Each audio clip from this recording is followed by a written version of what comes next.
So, reading from Srimad Bhagavad-Gita as it is. Translation and commentary, His Divine Grace, Srila Bhakti-Vedanta Swami Prabhupada. Today's text is 29 of the chapter Karma Yoga, chapter 3. Please repeat. Prakriter Guna Samuddaha Sajjante Guna Karmishu Tan Akrishna Vidho Madhan Krishna Vin Na Vichalayat Prakrite Guna Sambuddha Sajjante Guna Karmishu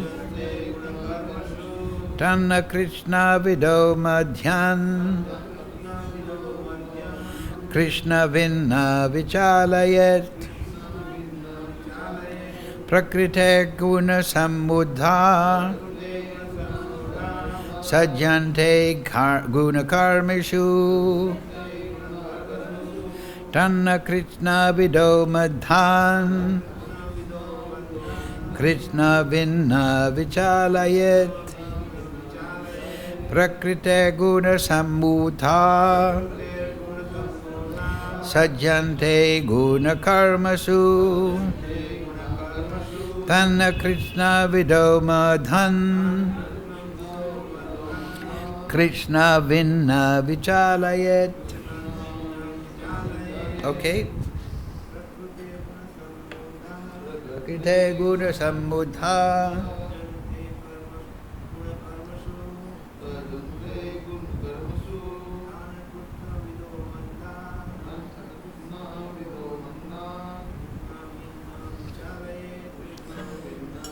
Alayat Prakrite Guna Sambuddha Karmashu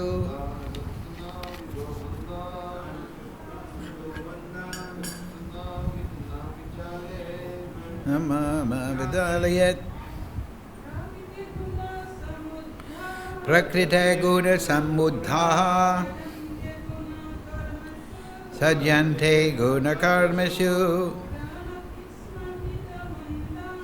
Damdo Krishna Vido Mandan Krishna Vinna Vichalayat Prakrite Guna Sambuddha Sajjante Guna Karmashu Tana Krishna Vido Madhan Krishna Vinna Vichalayat. Okay, please repeat. Prakrite, of material nature. Guna, by the modes. Samudhaha, befooled by material identification. Sajjante, they become engaged. Guna karmishu, in material activities. Tan, those. A Krishna Vidha, persons with a poor fund of knowledge. Mandan, lazy to understand self-realization. Krishnavid, one who is in factual knowledge. Na, not. Vichalayat, should try to agitate. Translation, Srila Prabhupada. Bewildered by the modes of material nature, the ignorant fully engage themselves in material activities and become attached. But the wise should not unsettle them, although these duties are inferior due to the performer's lack of knowledge. Please repeat. Bewildered by the modes of material nature. The ignorant fully engage themselves in material activities and become attached. But the wise should not unsettle them, although these duties are inferior due to the performer's lack of knowledge. Purport Srila Prabhupada. Persons who are unknowledgeable falsely identify with the gross material consciousness and are full of material designations. This body is a gift of the material nature, and one who is not too much attached to the bodily consciousness is called manda, or a lazy person, without understanding of spirit soul. Ignorant men think of the body as the self. They accept bodily connection with others as kinsmanship, and the land in which the body is obtained is their object of worship. And they consider the formalities of religious ritual to be ends in themselves. Social work, nationalism, and altruism are some of the activities for such materially designated persons. Under the spell of such designations, they are always busy in the material field. For them, spiritual realization is a myth, and so they are not interested. Those who are enlightened in spiritual life, however, should not try to agitate such materially engrossed persons. Better to prosecute one's own spiritual activities silently. Such bewildered persons may be engaged in such primary moral principles of life as non-violence and similar materially benevolent work. Men who are ignorant cannot appreciate activities in Krishna consciousness, and therefore Lord Krishna advises us not to disturb them and simply waste valuable time. But the devotees of the Lord are more kind than the Lord because they understand the purpose of the Lord. Consequently, they undertake all kinds of risks, even to the point of approaching ignorant men, to try and engage them in acts of Krishna consciousness which are absolutely necessary for the human being. Mukham karochi vachalam bhangam laite girim yad kripa tamaham bande Shri Guru dinatarinam prakrite guna sambuddha sajjante guna karmashu tan akrishnam vido madhan krishna vinna vichalayat. Bewildered by the modes of material nature, the ignorant fully engage themselves in material activities and become attached. But the wise should not unsettle them, although these duties are inferior due to the performer's lack of knowledge. Yes, so Krishna is giving more advice to Arjuna. The priority is spiritual realization. Atato Brahma Jignas. Once we have human body, by fluke or karma, whatever, by Krishna's grace, then we should use this opportunity to get out of the material world. And here Krishna is giving advice to us and Arjuna that the materially ignorant people, spiritually ignorant people, they're not very keen on material, spiritual realization. So don't waste your time on them. As Prabhupada says, better to silently prosecute one's own activities. Later on in the Gita, Krishna will say, of secret things I am, what? Silence. Of course, that doesn't mean silence totally, like Maun Vrat, not speaking. It means to be silent about material endeavors. Huh? Sorry? Yes, that's a very good example. Yes, Jad Marat. He had a bad experience in the previous lifetimes, falling down because of affection for a deer. So he thought, well, in this life, by Krishna's grace, he could remember. He was spiritually developed.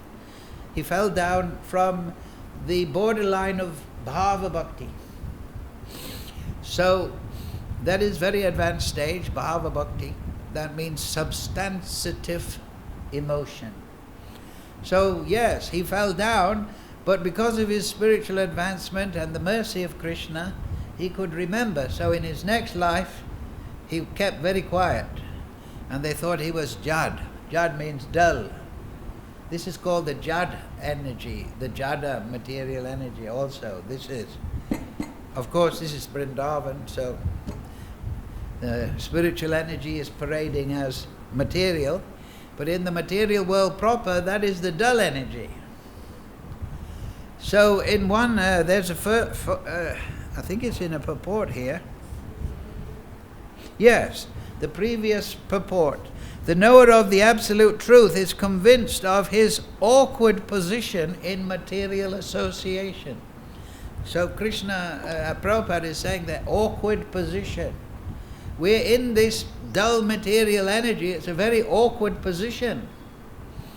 And we should fly our own airplane to get out of the modes.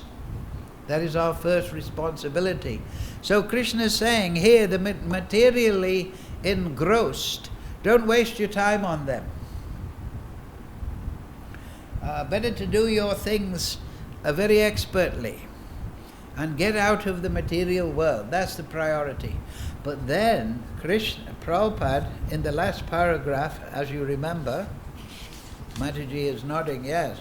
Prabhupada said, however, the devotees of the Lord, they're more merciful than the Supreme Lord, kinda, because they understand the heart of the Lord. The heart, that heart of the Lord is exemplified in Chaitanya Mahaprabhu, right? Namo Mahavadanyaya.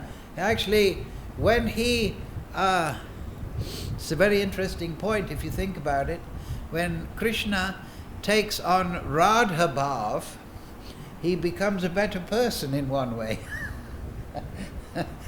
Right? Of course, he is the source of Radha Bhav, he is the ultimate source. But when he takes on the mood of Srimati Radharani, he becomes a better person. He becomes Namo Mahavadanyaya. It's even stated in the Bhagavatam that to create woman, the Supreme Lord took the better half of a man and doubled it. So sometimes people that, fighting which is better, I don't want to get into it in this class, man or woman, because for devotees that doesn't really exist. We're neither man or woman, we are spirit souls. We try to act on that platform. But certainly in the material world, the majority of the criminals clogging up the jails are all men, right?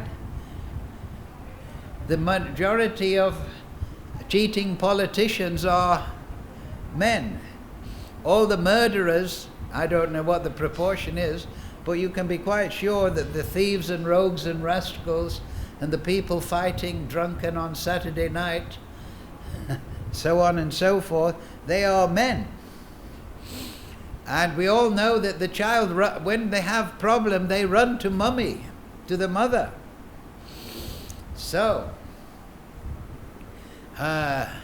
this is something to think about.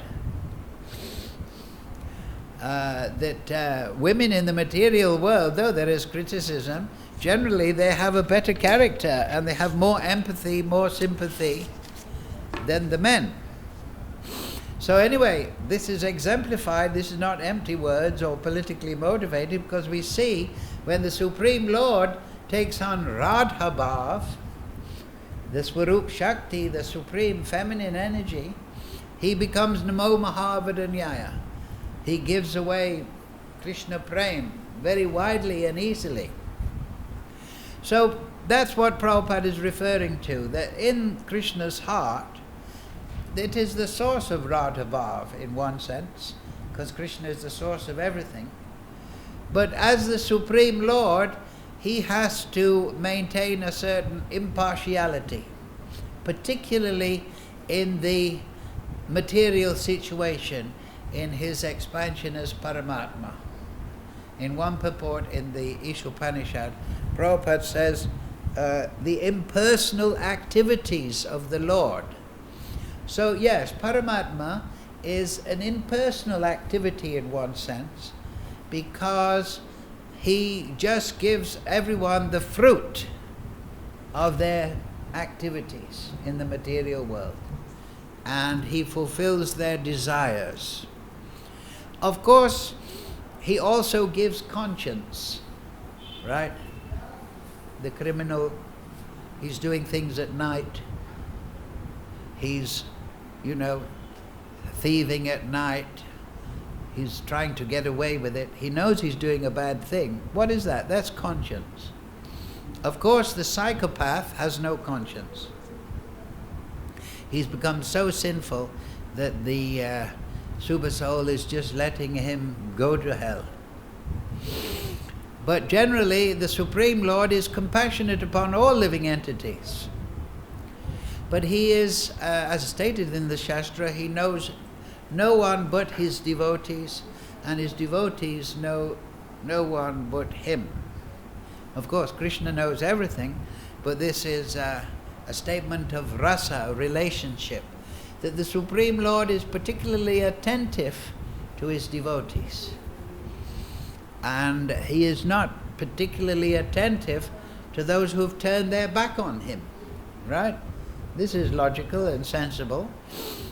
We are carrying emotions just like the Supreme Lord. If somebody is kind and friendly to us, we respond to that. And we are concerned for that person's welfare, naturally. How if somebody ignores us, or somebody is antipathetic to us, against us, antipathy, then we tend to avoid that person, of course.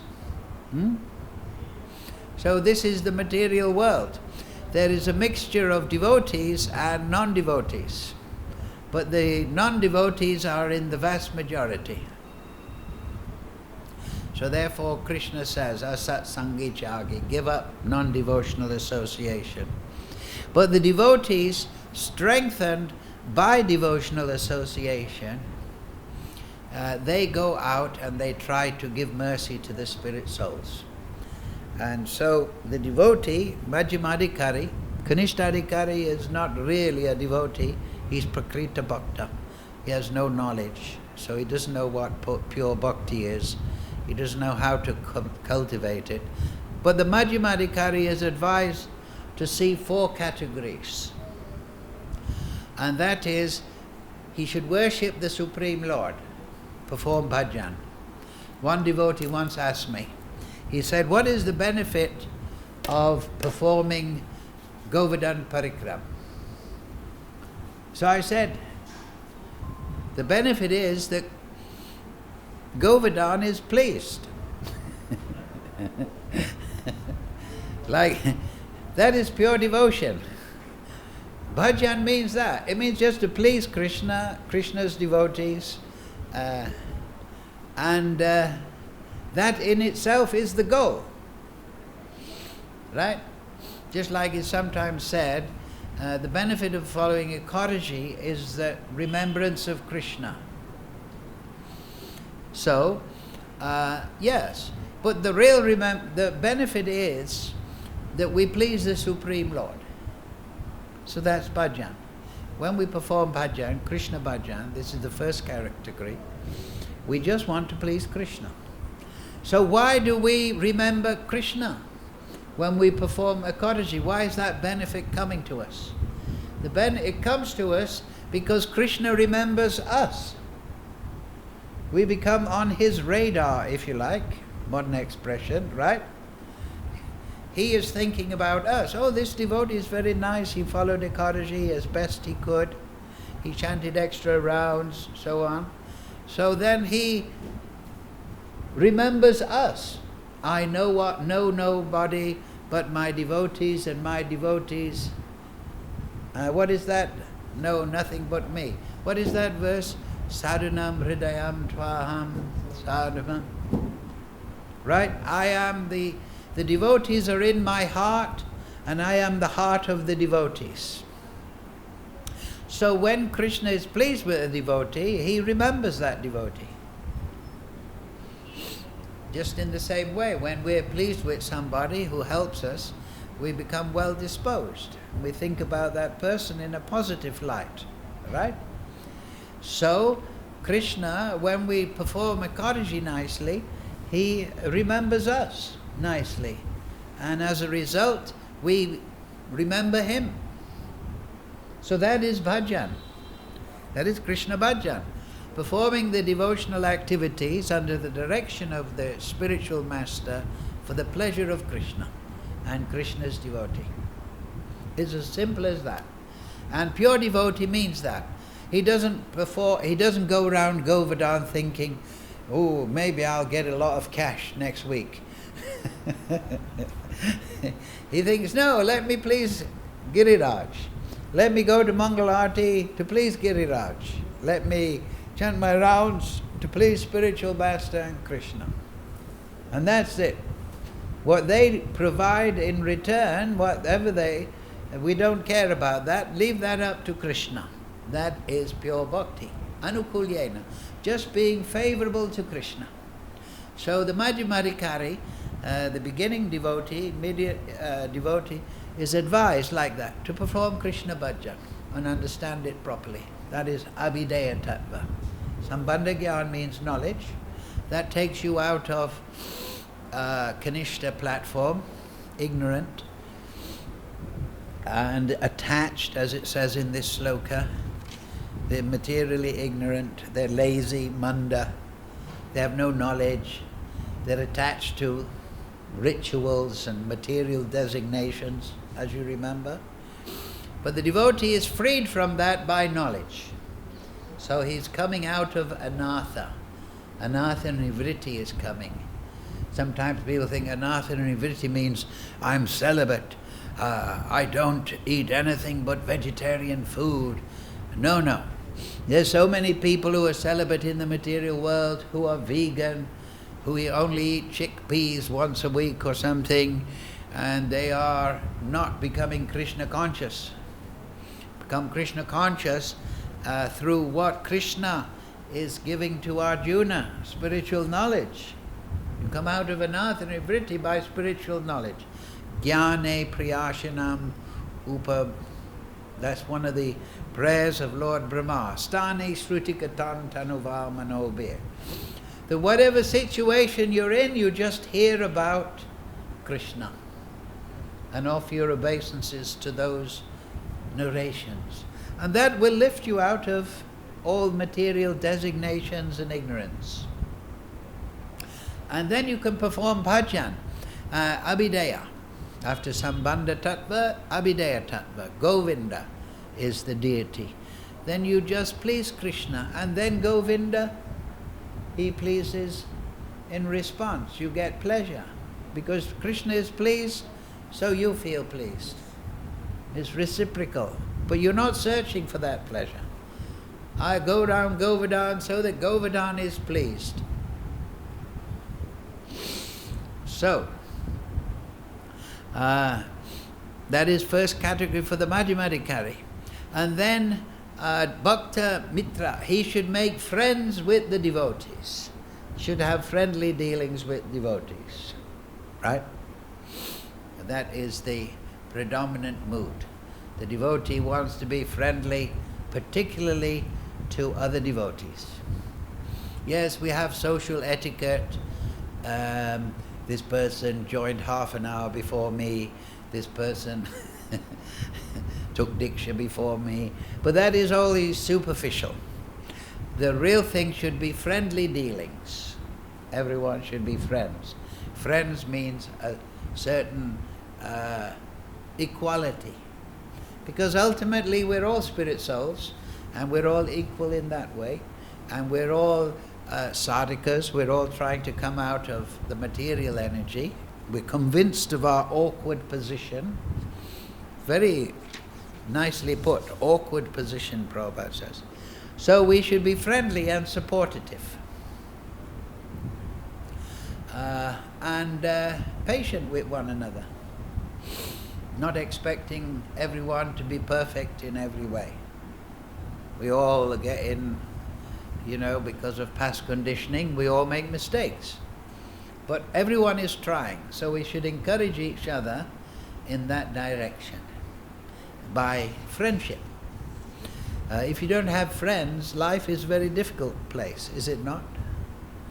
So in the Upadeshamrita, Krishna says the 6 exchanges between a devotee. What are they?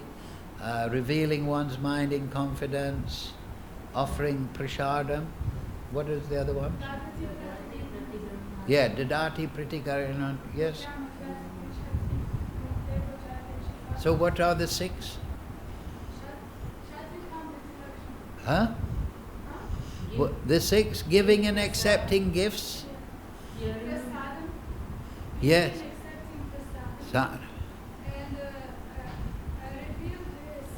Yes. Yes, and responding, yes. You reveal your mind and they reveal your mind. Yes. Yes, so those 6 things are there. But you can only reveal your mind to somebody who's sympathetic, right? If somebody's on your case, or somebody's a nasty guy, or somebody's fault-finding towards you, then you're going to clamp up, aren't you? You're going to be on the defense. So particularly the spiritual master and the spiritual authorities in the temple, they should be very friendly to everyone, because then they can get to the heart of a devotee's problem and help them. But if they're just dictatorial and bossy, short-tempered, then everyone will just think, oh, I've got a Stalin in charge. So those that are by etiquette or initiation senior, they should practice friendliness, and they should be ready to hear the problems and difficulties of other devotees, or else we'll all be isolated in our little shells and scared to admit that we're not perfect, in case somebody gives us the AB. What is the AB? The AB is the almighty boot. So friendly dealings must be there, and then people will feel at home, right? Home means a place of friendship, shelter. Ashram, temples should be ashram, means shelter. So that means everyone should be friendly dealings. So that is second thing the devotee should cultivate. Second thing is, as Prabhupada mentions here, Belisha. Those that are ignorant in material world, and Krishna gives a very good analysis here, that because of lack of knowledge, you see. We'll read the verse again so we refresh our minds. Bewildered by the modes of material, the ignorant fully engage themselves in material activity and become attached. Right? So that's the description of the material people. But then the reason is given here. But the why should not unsettle them, we're discussing that, although these duties are inferior to the performer's lack of knowledge. You see, it comes down to the same point again. Because they're materially attached and they're performing interior material activities, but it's because of their ignorance, right? Ignorant. If you change it, you can change it to ignorant. They're ignoring spiritual realization. They're ignoring the Supreme Lord, and they're ranting about material world, ranting about politics, ranting about, as Prabhupada says here, different religious fanaticisms, ranting about sports people, ranting about movie stars and so on, ranting about the boss. So they ignore rant. So, but why? Lack of knowledge. They haven't got spiritual knowledge. This is the whole key, that if you get the spiritual knowledge, you become liberated. So, the Belisha are those people, they're engrossed in the material world, but it's only because of ignorance. They're not asuric. They're not demoniac. They're not Rakshasa. They're innocent people. They want to do good in the world. They want to look after their children. They want to act on some moral platform.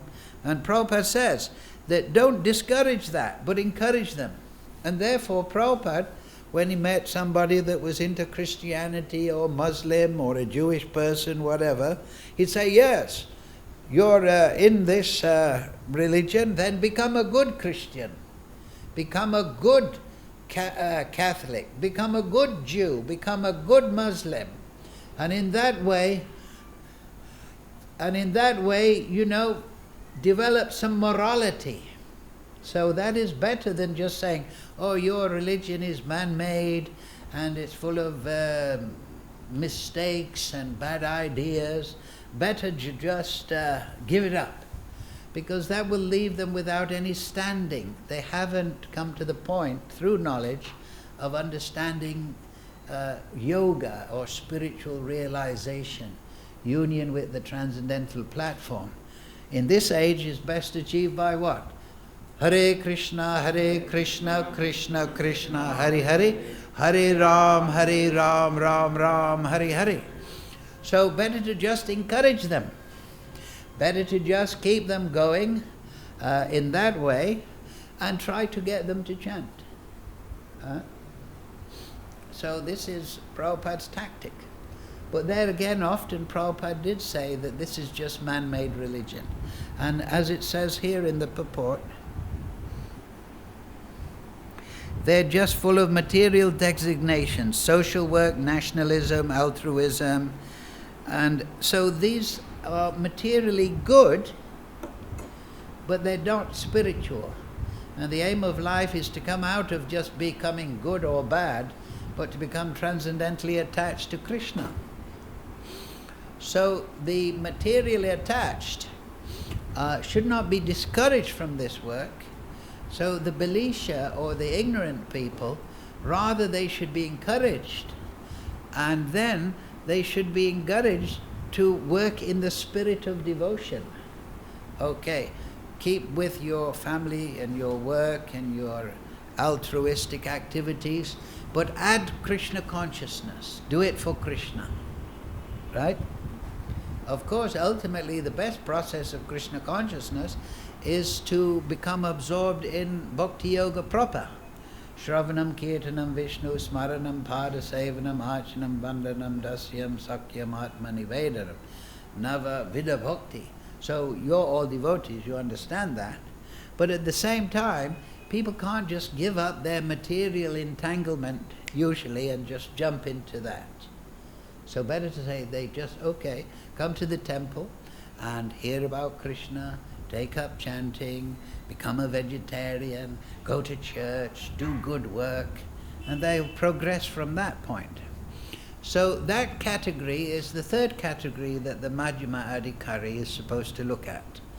And Belisha, this is mentioned, Bhakti Vinod Jaiva Dharma, that they are ignorant of spiritual principles, but encourage them in that way.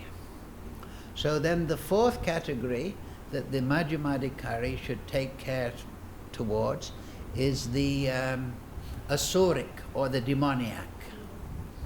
They are like Kamsa and Shishupal.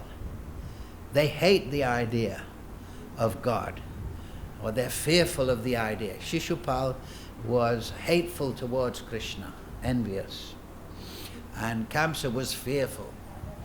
So these kind of people, they have a very negative attitude. The Belisha, they just want to be morally good, a good Christian, a good this, a good that, whatever.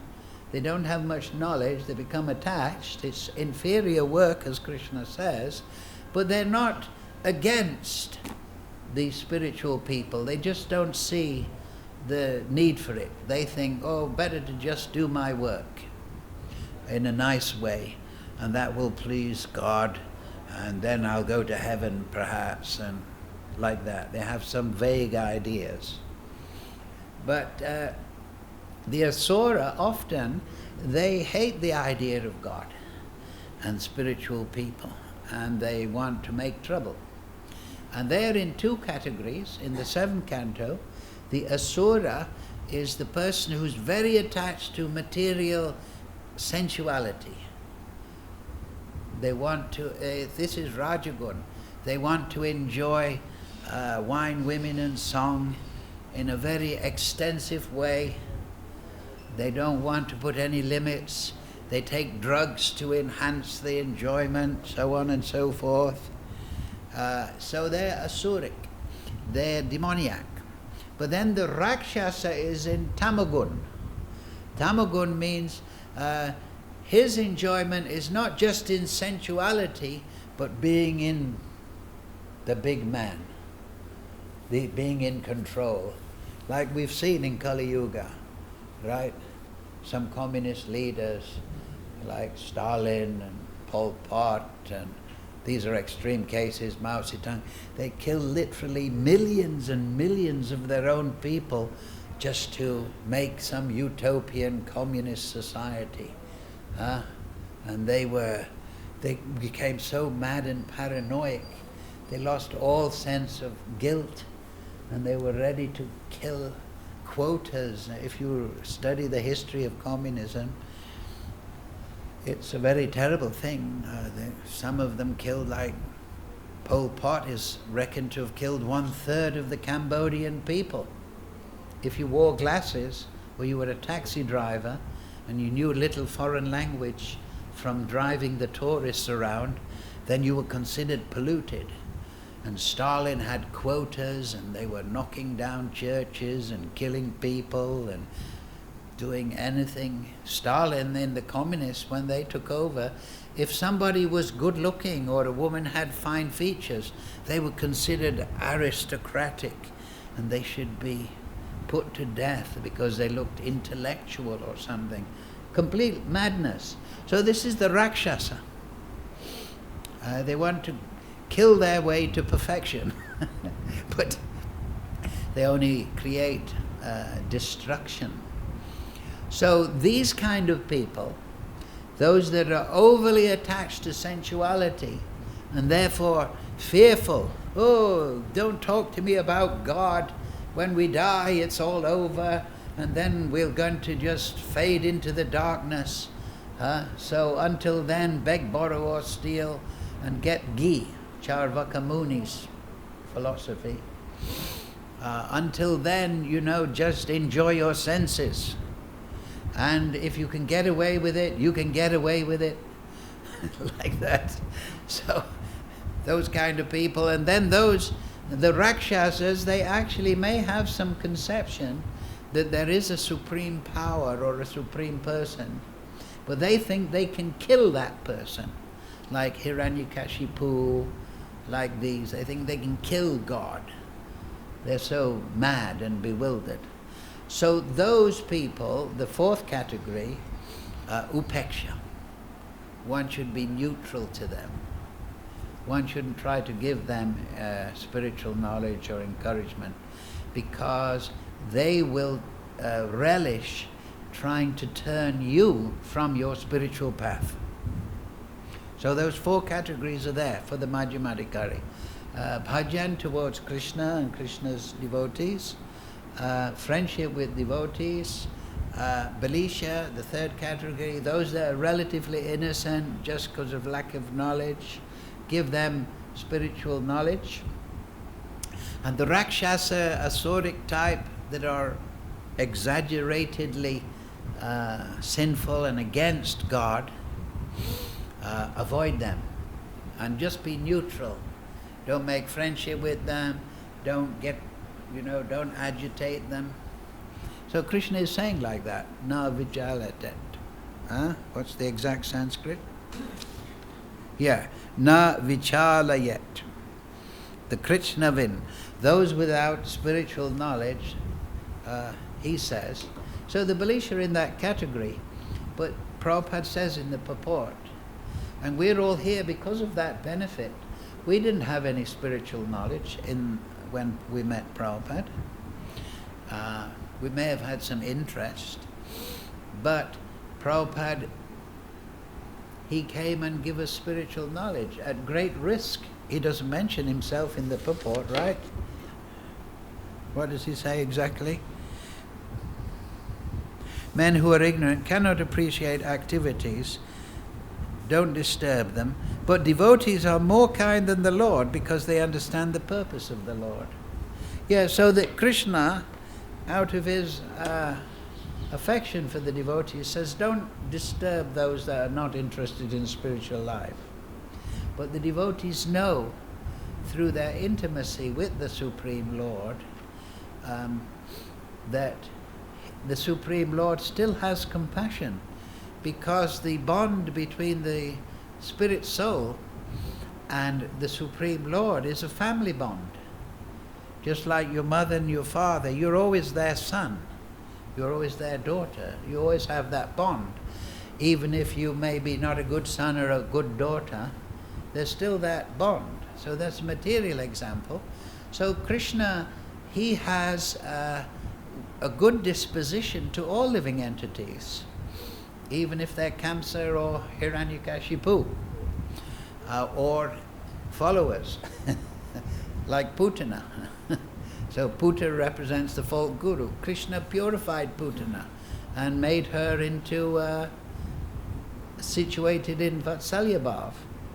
So Krishna, the devotee, he knows the heart of Krishna. And so therefore the devotee makes all sorts of plans, particularly the followers of Lord Chaitanya, to liberate the fallen souls, to give them knowledge by hearing the spiritual message. Hearing is the key. Prabhupada, in one place, he says, bhakti is the path of hearing. We're chanting, why? Because sometime we heard about the Maha Mantra, so we took it up somehow or other.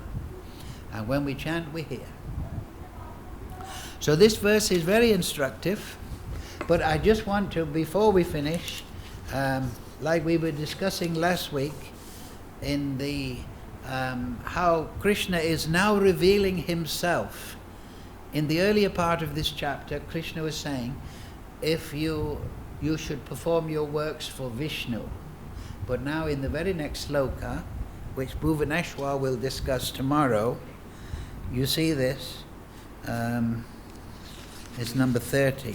Therefore, O Arjuna, surrendering all your works unto me, with full knowledge of me, without desire for profit, that means pure devotional platform, with no claims to proprietorship, recognizing everything belongs to Krishna, and free from lethargy, fight. So this is another version of Aham Sarvasya Prabhu, what is that verse, 1866? Savadama Prijajama Mekam Sharanam Braja. Just surrender to me, you see? So Krishna is saying the same thing. Therefore, Arjuna, surrendering your works to me with full knowledge of me, again, same point, without desire for profit, with no claims for proprietorship, and free from lethargy, fight. So there he's revealing, I am that supreme object of worship. So we won't talk on that. We'll just finish on that point. Srila Prabhupada Bhagavad-Gita ki jai. Any questions? Points of discussion? What do you call the Kurukshetra war? Is it a real war or a spiritual war? Excuse me, say again? Kurukshetra war. What would you say? Is it a real war or a spiritual war? Well, the whole point is that it was Krishna's plan to re-establish Yudhisthira. So therefore, from that perspective, it's spiritual.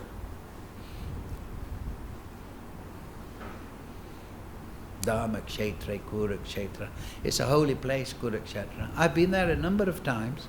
If you go there, you feel a spiritual potency. Krishna came from Dwarka and the Brajbasis came there for a solar eclipse. It's a holy place. The intention of Krishna's there. But of course, to make it spiritual, that is up to the individual, really, isn't it? Some people were there for material purpose, and some people were there for spiritual purpose. So ultimately it's individual whether you're in the material energy or the spiritual energy. But it's certainly spiritual because Krishna was present on the battlefield, and the whole thing was, just like we were saying about bad leaders, bad Rakshasas. Krishna didn't want Duryodhana. Duryodhana is the expansion of Kali Yuga. So he didn't want, and therefore he was using his position for self-aggrandizement, right? It's explained in the Mahabharata. He was actually a good manager, but the people didn't like him. And he was even emptying the treasury, trying to give out money. But they remembered Yudhisthira and the Pandavas, because they were pure devotees. So Yudhisthira didn't want to be the big power. He wanted that service, you could say, because he knew that would please Krishna. And so the praja, the people, wanted him. So it's certainly spiritual because Krishna arranged it all. But there again, a lot of the people are materially motivated within that. But that's the material world. There's a mixture of... That's why the material creation is a fascinating place. Because there's a mixture of all these different personalities. The spiritual world, everyone is pure and ecstatic. We're talking about friendship. You need devotees for friendship. Yes, devotees should have friendship. But I think not for Or cultivate it. Krishna used women for the friendship so that people can live. Sorry? Krishna used women. Yeah, it says in the Yaksha Prashna in the Mahabharata, one of the questions is who is the friend? You know, the Pandava brothers of Yudhisthira, they've fallen asleep, the Yaksha. The Yaksha later revealed himself to be Dharmaraj, but one of the questions is, who is the friend? So Yudhisthira answers, the friend of the husband is the wife, and the friend of the wife is the husband. Yeah, so the husband and wife, they should have friendly dealings. She is the Maya. No, not. The Bhagavatam says that the wife in Krishna conscious should look at the body of the husband as a boat within which she can cross the material ocean. And the husband should look at the body of the wife as a boat within which he can cross the material ocean. Because we have sensual desire, so they can be that can be satisfied in a regulated way in the marriage situation. Often people, they take to celibacy at an immature stage and they have problems. So in Krishna consciousness, marriage, and the majority of Lord Chaitanya's associates, they were married. Srivas Thakur is a mention. So this whole obsession with celibacy is fanaticism if it's not understood properly. This is, you know, from the Judaic, Christian, Muslim idea, not so much the Muslims, but this idea that sex is the devil.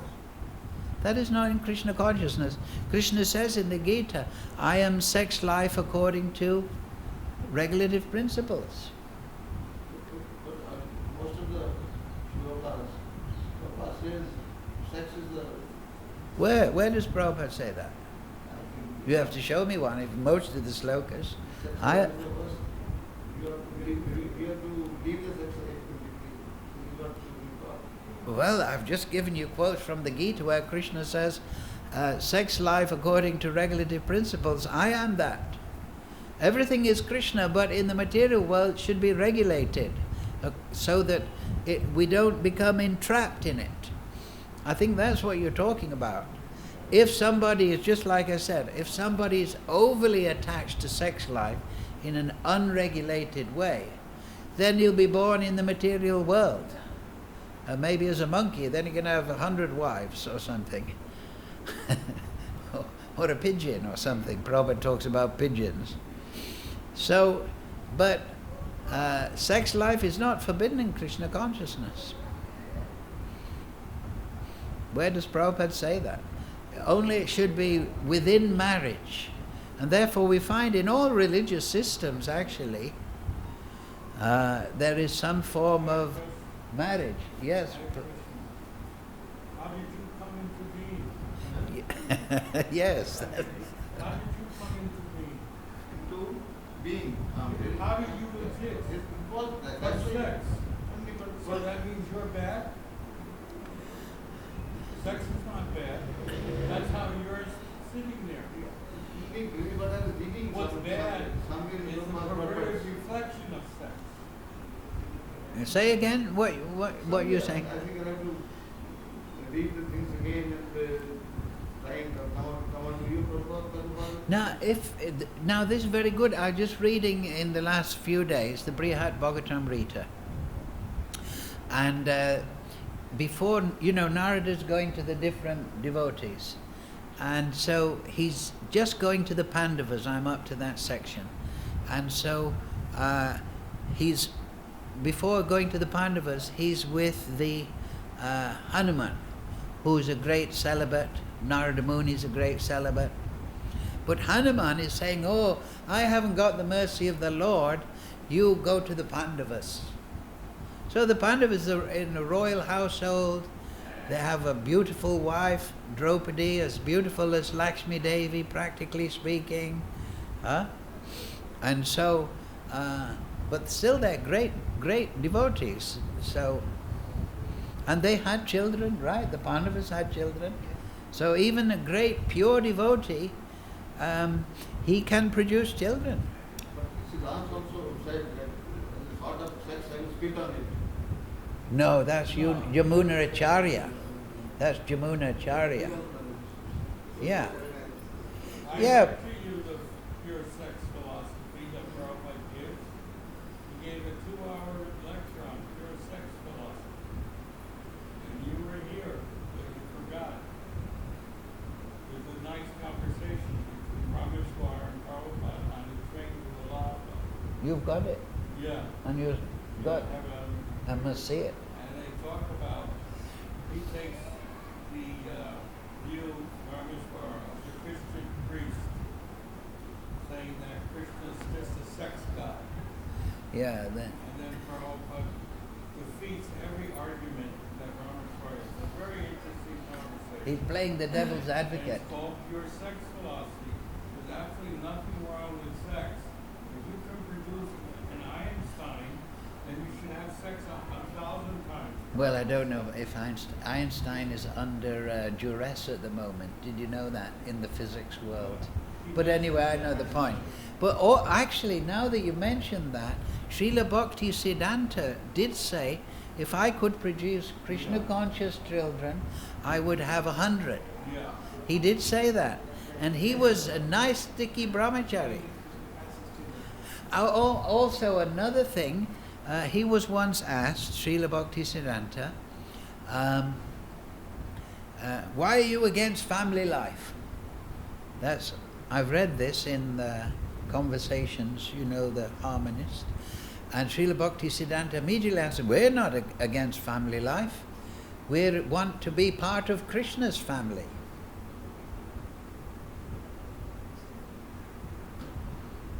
So this whole idea, it does come from the Judeo-Christian thing. I was brought up Catholic, and the idea of sex and the devil were like they were sleeping together. They were bed partners, sex and, and therefore, they have monks going haywire because they have no real ability to get any spiritual taste. The Catholic Church have a lot of problems with their monks and their priests. So the Protestants, actually, their pastors get married. They don't have so many difficulties. So this idea that sex is to be rejected, that isn't correct. However, you should, you should not overindulge in it in marriage. And ultimately, the standard is to be attained to that you should only have sex to produce Krishna-conscious children. And you are old man, so why should you care?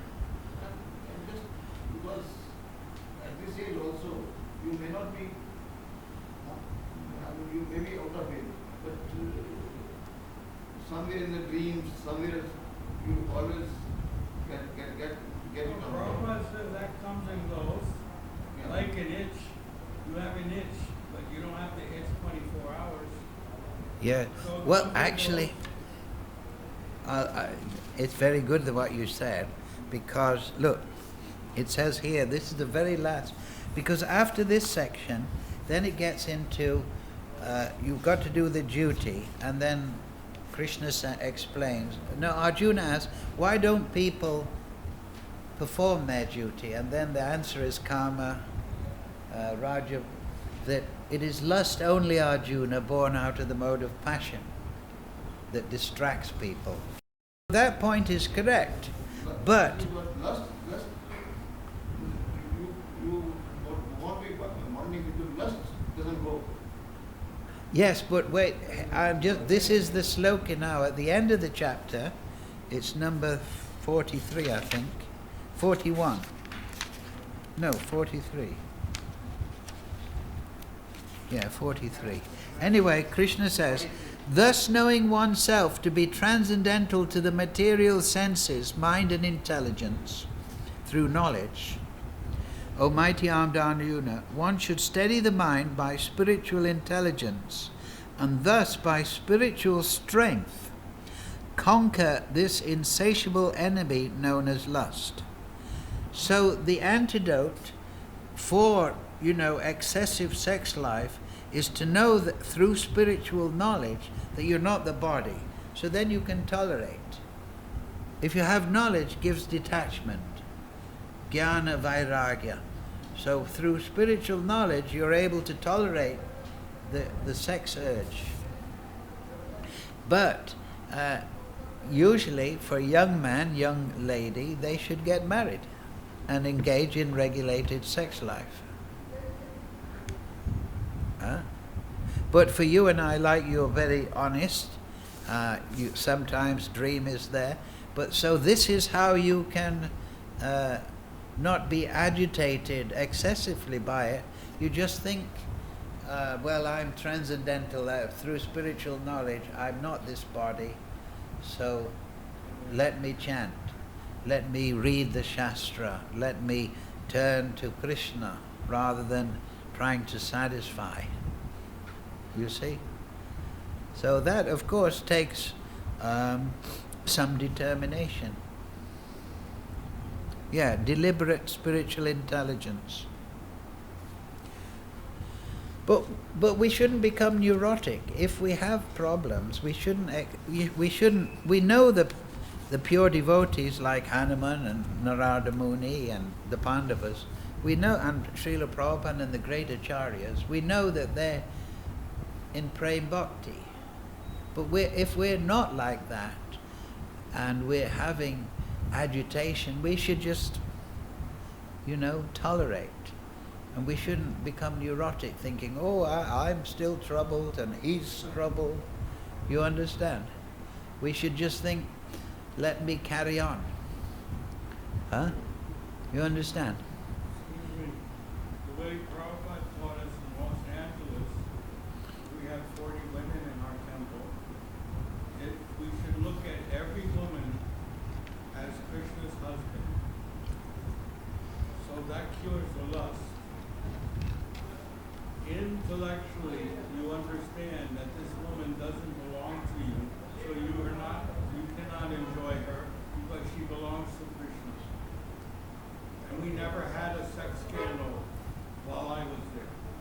We had 150 devotees. We never had a sex scandal. Because Prabhupada trained us that every woman belongs to Krishna. It is not your property. So you cannot enjoy. Yeah, and Chanika Pandit says that you should see all women as mother. Yes.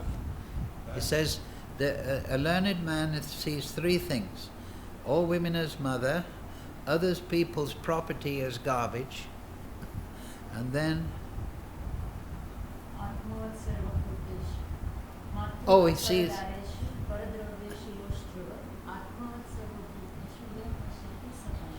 And that means? You see everyone else as yourself. That's right.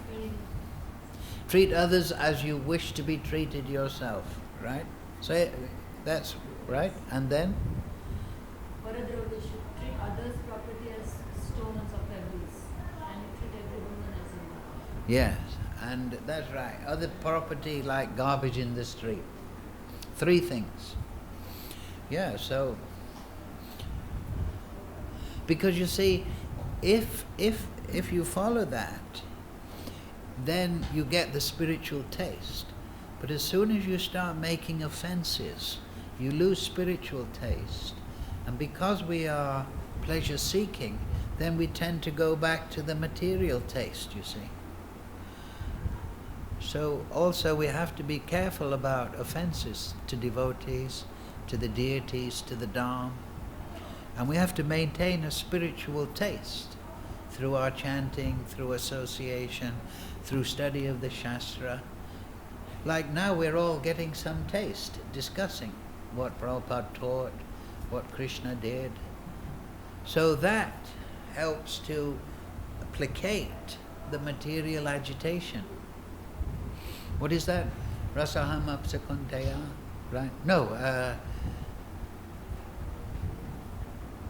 By experiencing the higher taste, one loses touch with the lower taste. That's it. Raso. Say again. That's it. Raso vajam rasopyasya param drisvani nivartate. So that's the most important thing. It's to be engaged in the positive things of Krishna consciousness, trying to get the taste. And that's by hearing and chanting and good association. And then the material agitations can become detached from them. So we'll finish on that point. And at the same time, like I say, don't expect yourself to be perfect and others to be perfect, right? Because we're all struggling out of the modes, right? So we're, huh? They're all trying to get out of this problem. Yeah, so therefore sadhu sangha is so important, because we encourage one another. Bhagavad-Gita, Srila Prabhupada, sadhu sangha ki jai.